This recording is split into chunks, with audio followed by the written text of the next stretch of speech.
สวัสดีครับพวกกับช่องเออีกแล้วนะครับนะวันนี้นะครับนะมาชวนนะครับเปลี่ยนอีกแล้วครับนะ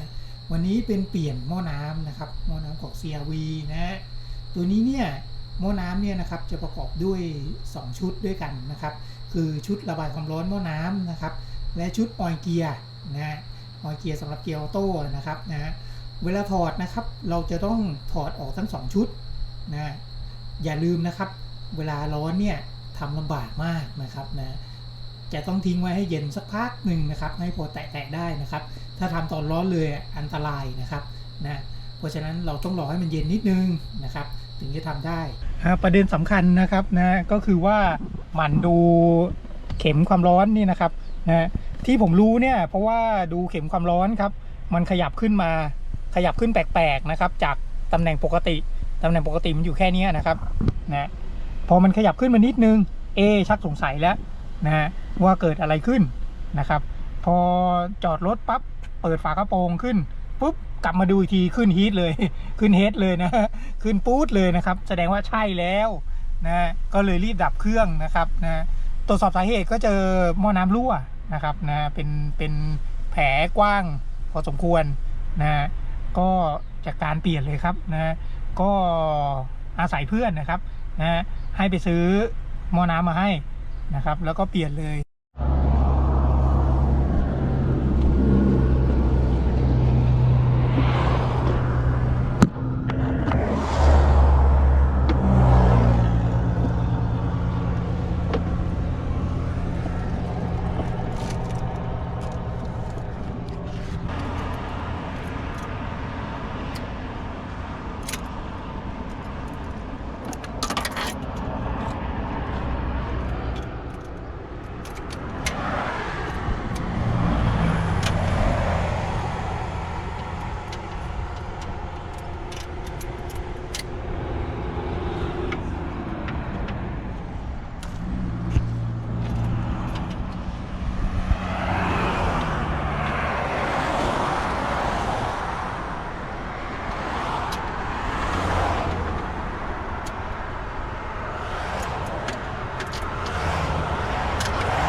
หลังจากเราประกอบเรียบร้อยแล้วนะครับพอดีตอนถ่ายตอนประกอบเนี่ยอาจจะข้ามภาพไปบ้างนะครับ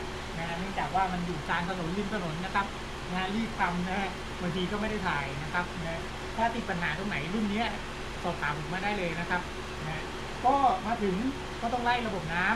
ำไล่อากาศนะครับก็ติดเครื่องทิ้งไว้แล้วก็ให้มันวนจนกว่าวาล์วจะเปิดนะครับวาล์วน้ำเปิด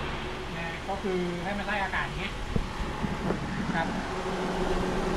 โดยที่เอาครีมล็อกบีบไอสายน้ำจับได้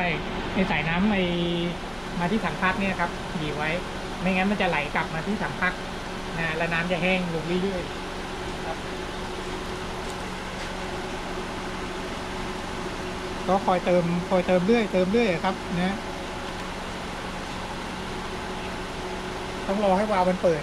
นี่น่าจะเปิดแล้วแหละครับคือสภาพตัวเดิมนะครับนะจะซ่อมก็น่าจะซ่อมได้อยู่นะครับ